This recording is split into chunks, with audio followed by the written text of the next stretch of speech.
All right, good morning, guys. Let's take a look here at the gap scan. Let's see what we got today.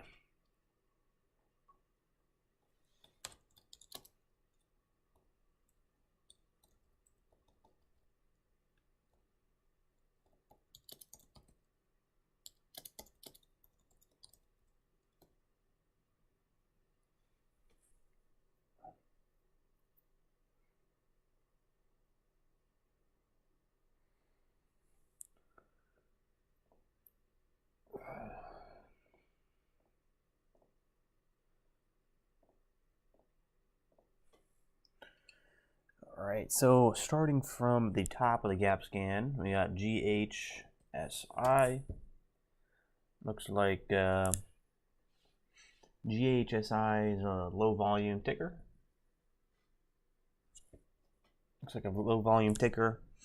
It does have a deal to sell Viactive, whatever Viactive is. A clinical nutrition company struck a deal to sell the unit that houses its Viactive dietary supplements business for $17 million. And it is a low float. However, volume is very, very light. Volume is very light and doesn't look the best.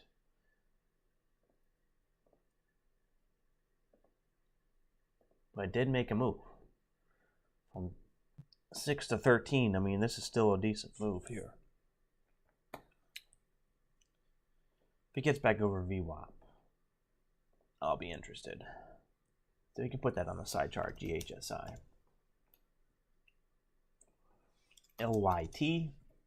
LYT squeezing up, penny stock. Yeah, sorry you guys couldn't even see the chart there, but yeah, LYT, penny stock. Don't really want to trade something that's cheap. It's just not my kind of go-to setup, because you got to take so much share size, and then you're just churning commissions.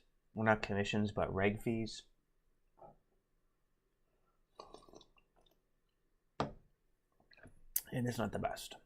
Not the best. I don't like the price action of penny stocks, and I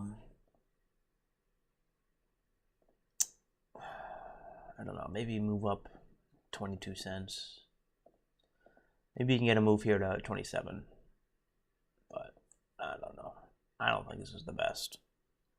Doesn't even have any news. So let's go over to the next one, SINT. SINT, another penny stock, consolidating towards the lows, low volume. Don't like this one either. Doesn't even have news. ENSC. This one is volume profile is not terrible. And back here we had 300,000 shares, which is not bad. We've traded this before. I like it. I think we could see potential retest. That would be nice if we can. The only problem is, like, we've sold off so far from the high. I mean, if we didn't even wick all the way up to 280, let's say we topped out at 240, this would still be good. But now we gotta reclaim 240 and then go another 40 cents before we're even at the highs of this day. So, but I think it's potential. It has a positive end of phase 2 meeting with FDA to treat severe pain. Yeah, so phase 2, end of phase 2 meeting, and projected to start phase 3 in mid-2024. So that's good. Phase 2, phase 3 catalysts are sometimes very nice. And it does have a low float, ENFC. We can take a look at the dilution tracker.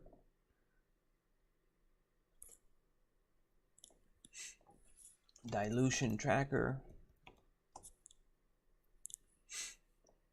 ENSC. 3 million share float, 3.1 million float. What's up for you guys? 3.1 million floats. Looks like they're negative on. It's estimated to be negative cash. So they need to do an offering. Yeah, so they already have that offering ready in progress. Oof. So they're going to want to dilute.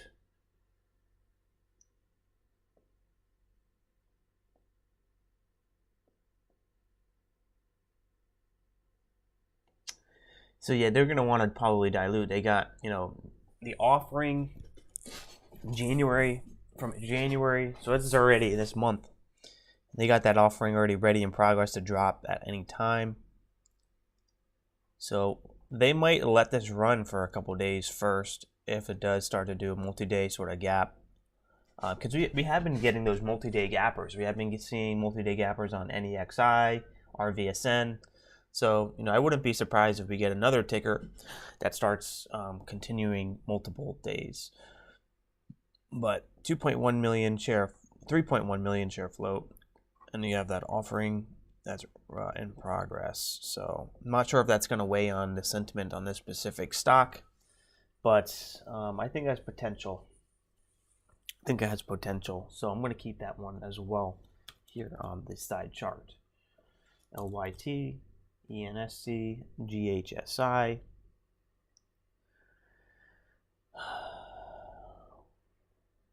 TRIB, don't really like TRIB, AHT, and this starts to get real light volume here. CRBP, I only made a huge move that other day. Let's see where it's at today. CRBP pushing up here to 33, up to 39.96. This could be another day rally. We're close to the highs here on CRBP. So I don't really want to trade it because it's so expensive. I don't want to trade it because it's expensive and the spreads are going to be freaking wildfire. They're going to be like wider than... It's going to be wide. What I was going to say is not going to be appropriate for stream, but the spreads are going to be wide. MINM, Mikey T saying MINM. So let's take a look at MINM. Looks like we got that bounce off the low there. MINM. Do they halt the stock before offering, or do they announce it while the stock is being traded? So they announce the offering while the stock is being traded. Most of the time, 99.9% of the time, the stock drops. And a lot of the times it drops into a halt down, which is why it's really risky going long when there's a potential offering that could happen. Because getting caught in that offering, that could be a massive loss. But yeah, most of the time the halt is just from the volatility in the price after announcing the offering. But yeah, the offering itself does not cause a halt.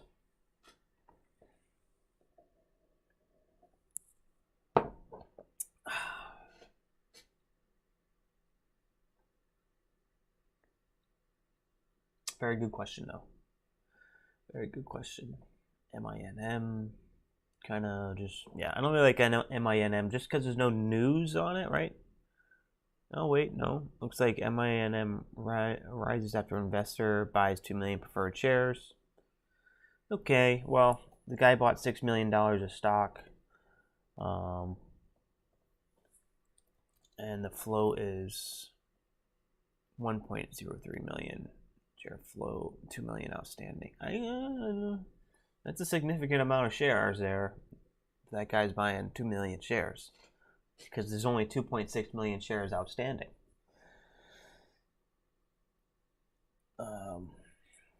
So this guy bought more than half. And the market cap's 8.1 million. And the guy bought 2 million shares.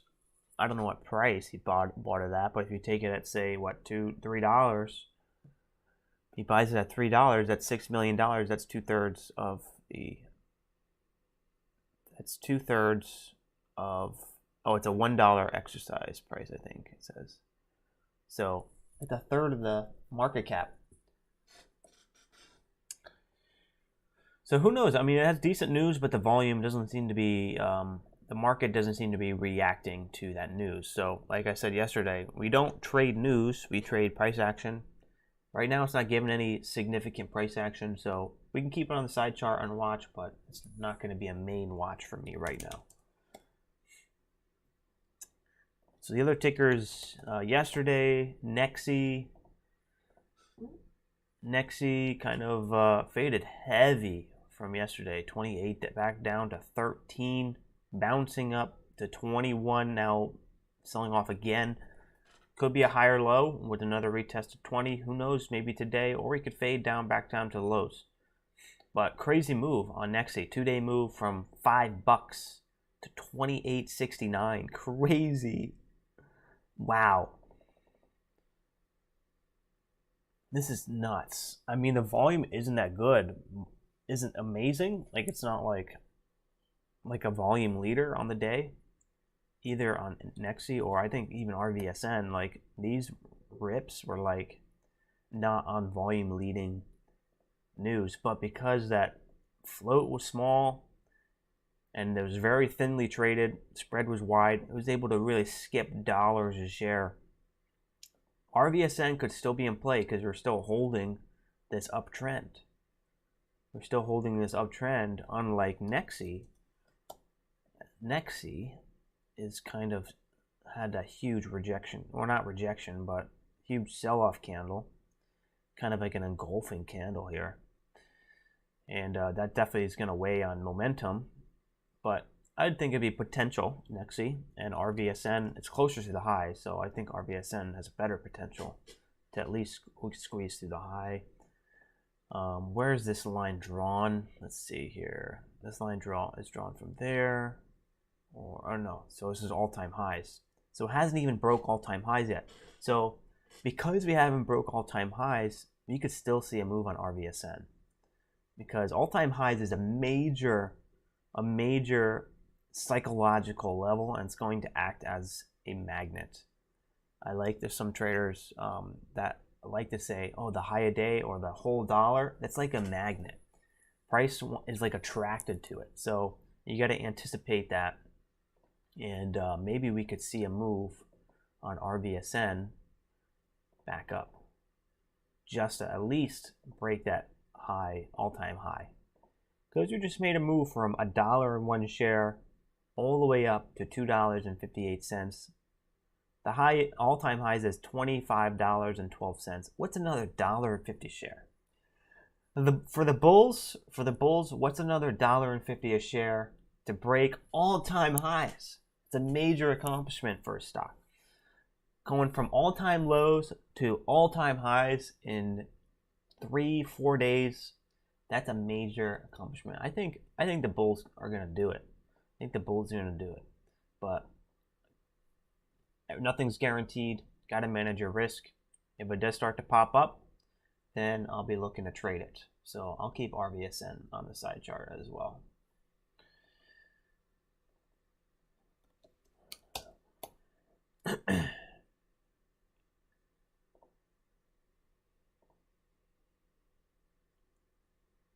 Someone's calling out CNXA in the chat. Yeah. Wow. CNXA, it is a penny stock.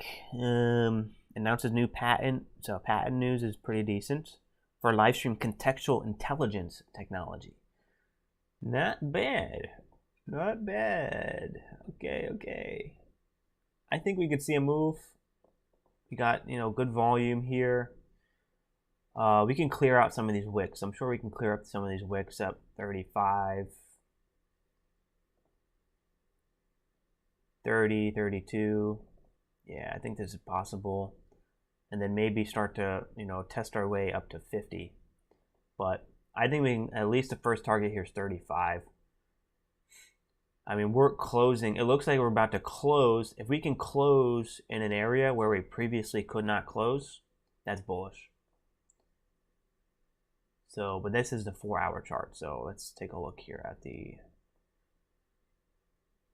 so on the 1-hour chart, it still hasn't closed above this area. So if we can close above 26.27 or 25.26, then it's looking good. But if we wick all the way back down, it's not looking good.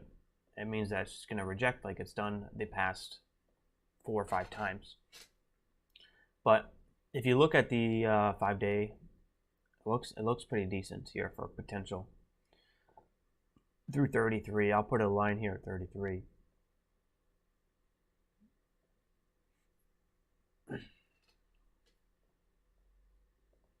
A little extended right now.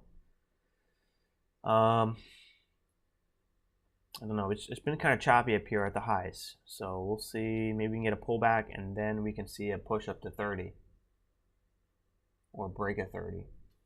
And then 32 and 33. Good morning, guys. Good morning, Baha.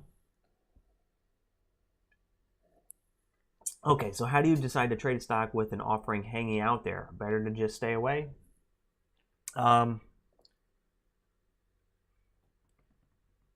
Usually, I rarely see an offering right at like 9:30 to 10. I usually don't see an offering right early in the morning.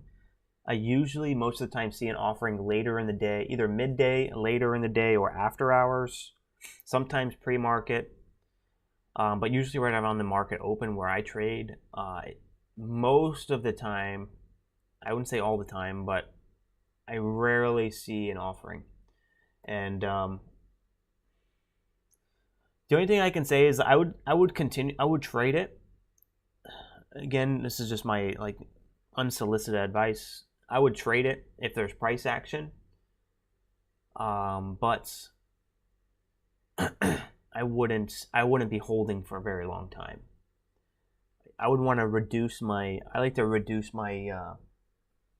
my time exposure in the market, especially when there's an offering looming overhead, because I want to minimize the chance that I could get caught in it. So the way I trade even naturally is hyper scalping, quick scalping.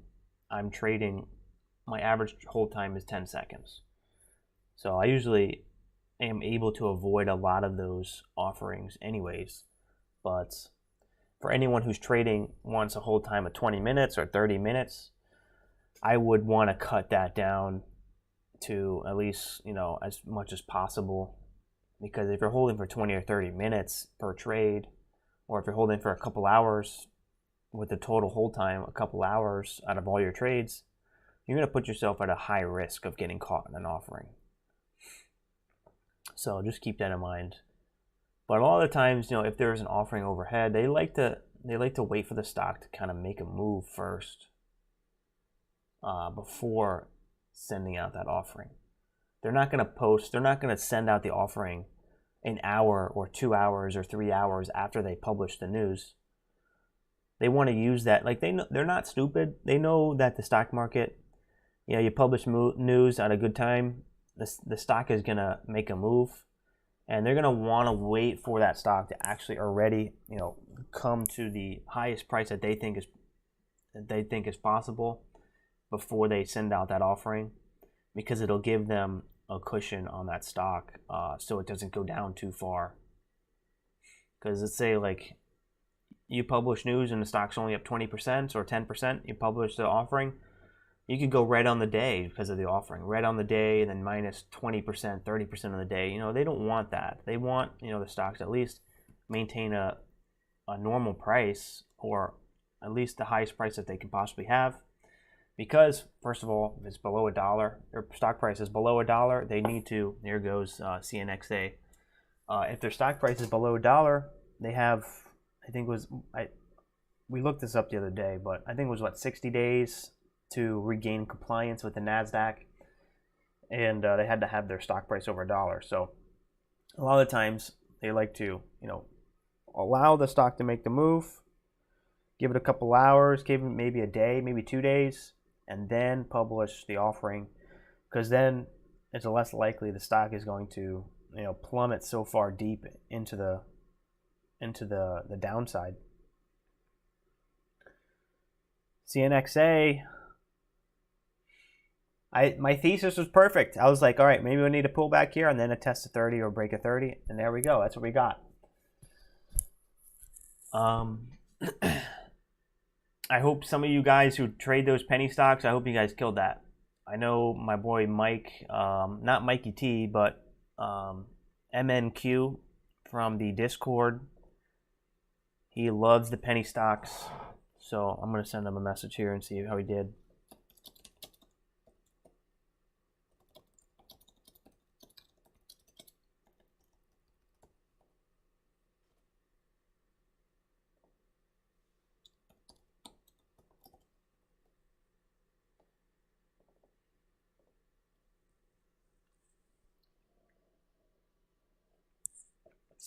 No problem, Freddie.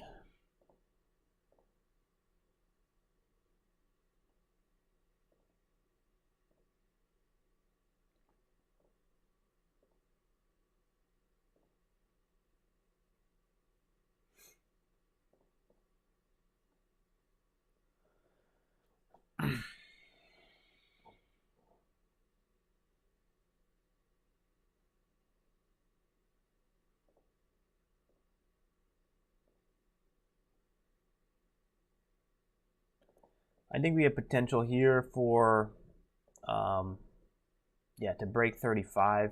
Looks like we're having like a quadruple top. Nice job, Morgan. Looks like we're having like a quadruple top here. Quick pullback here. I think we can break through 35.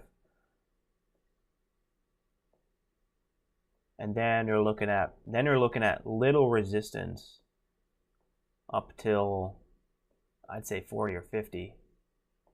I'd say right around this area. Yeah, about 50. But who knows? I mean, we're a little extended here. If we don't break here, it looks like a census is extended. If we don't break here, it could wait until the open. So I'd be careful being aggressive here, because we just had a 80% move without any significant 5-minute pullback. So you had that 1 minute pullback, your second 1 minute pullback. It's very rare. It starts to get more rare for the third 1 minute pullback to hold. Usually after two, unless it's really strong, can hold the third or fourth pullback. But usually after the second, it does need a 5-minute pullback, which entails you have that 5-minute red candle closing red, and then the 5-minute 9 EMA to catch up. But it looks like we did break out. Let's see if we hold. Then maybe we can rip up to 40 or 50. It's good that we're getting that volume. Let me take a look at the level 2. I don't even have the level 2 up.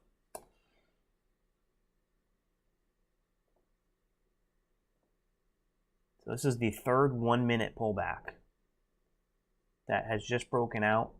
If we hold and keep running, it's pretty strong. More oftentimes though, what you'll see is after that second breakout, with the second 1 minute breakout, the third one does fail. Unless, again, the stock is really strong and the sentiment's really hot. So it looks like we're seeing some signs of failure here. We broke out, and now we're back underneath the breakout price. So usually, you know, that's a little bit of sign of weakness, about that there's more sellers than there were at the previous breakouts. So I would be cautious here. Sometimes we do form that bottoming tail here and really fake out the shorts and then squeeze a little higher on the next candle. Sometimes this candle rips back up to the high and rips. And it looks like we might get it. Now we're back over to breakout price, which is a good sign. So we dip back down below, but now there's somebody there. There's bulls there to push the price back up over that previous breakout price. So we could see a break at 35 here. I'll keep it a tight stop though if I'm in it. As long as it's over this previous breakout price, I want to be in it. So I might want to trade this. small size. Okay, can we squeeze? 36. There we go. So very small size there. I'm just kind of testing the waters and kind of just showed an example of that the strategy that I trade. And it's really all about timing. So there was a nice, what, like 1 cent? Well, 1 cent on this is pretty big.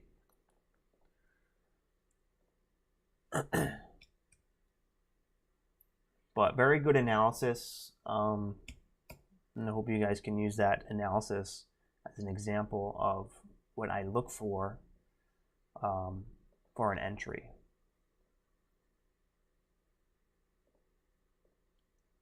So it's very contextual.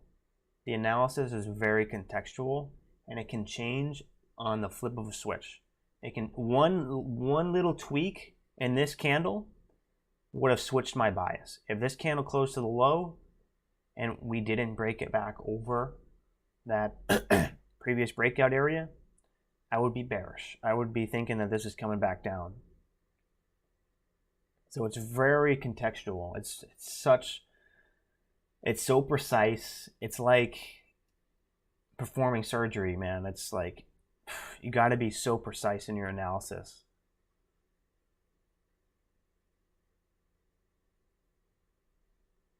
And then also sometimes, let's say I did get in right on that breakout area, and I want to hold for the next breakout. Let's say we double top there and we close again. This candle closes below that previous breakout area that we were looking at. I want to be out immediately, because why would it break back over and now come back below? If it comes back below, that shows that it's weak. It's still a lot of sellers in that area. But so here we go. We're getting a nice run here. Very strong, man. This is strong. This could be the one, at least for a break of 50 today. Again, nothing is guaranteed. I am not a professional licensed advisor or investor or anything licensed. This is not legitimate investment advice, so take it with a grain of salt. Day trading is risky. Took me about 3.5 years to really understand what the hell I was doing. 3.5, 4 years to really understand what I was doing. So it does not happen overnight. Looks like we got a 130,000, 140,000 seller at 40. If you look at the level 2, that's also something you can practice. So that caused a nice panic here in the price, back down to 39. Maybe we can reject and come back down below. We'll see. It seems to be fighting here. It's usually a good sign that we're fighting here. If we can pop back up over 40, then it's bullish again. Because now 40, that was that seller. You got to remember, 40 is that seller. So it could not. So if you have that seller at 40, if we can break over 40, or if you can buy as that seller's being chipped away, there's your entry. There's your entry.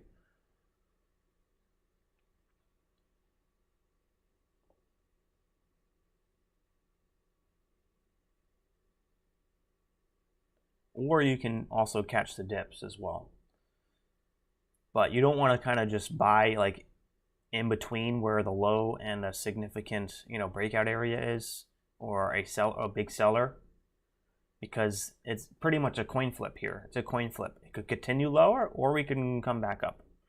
It's either you got back in here at the low, or you're getting here at the high of the candle for the 1 minute new high, or anticipation of the 1 minute new high.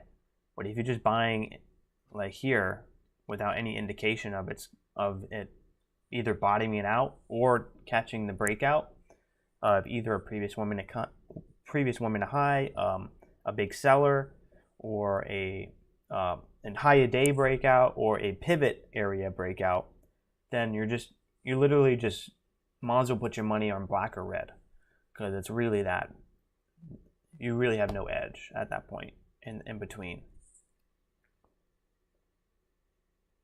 So here, right here, could be an entry for that 1 minute new high. Or you could have got in off the low of the 9 EMA. So those are the two entry points that I'm looking at. So here I don't want to be in yet because we're still, there's no sign yet. There's no sign.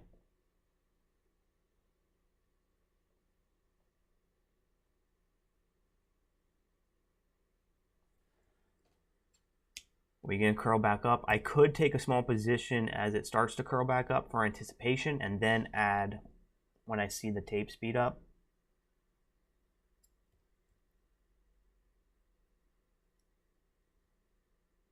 Looks like we're coming back low there, so I didn't take the trade there.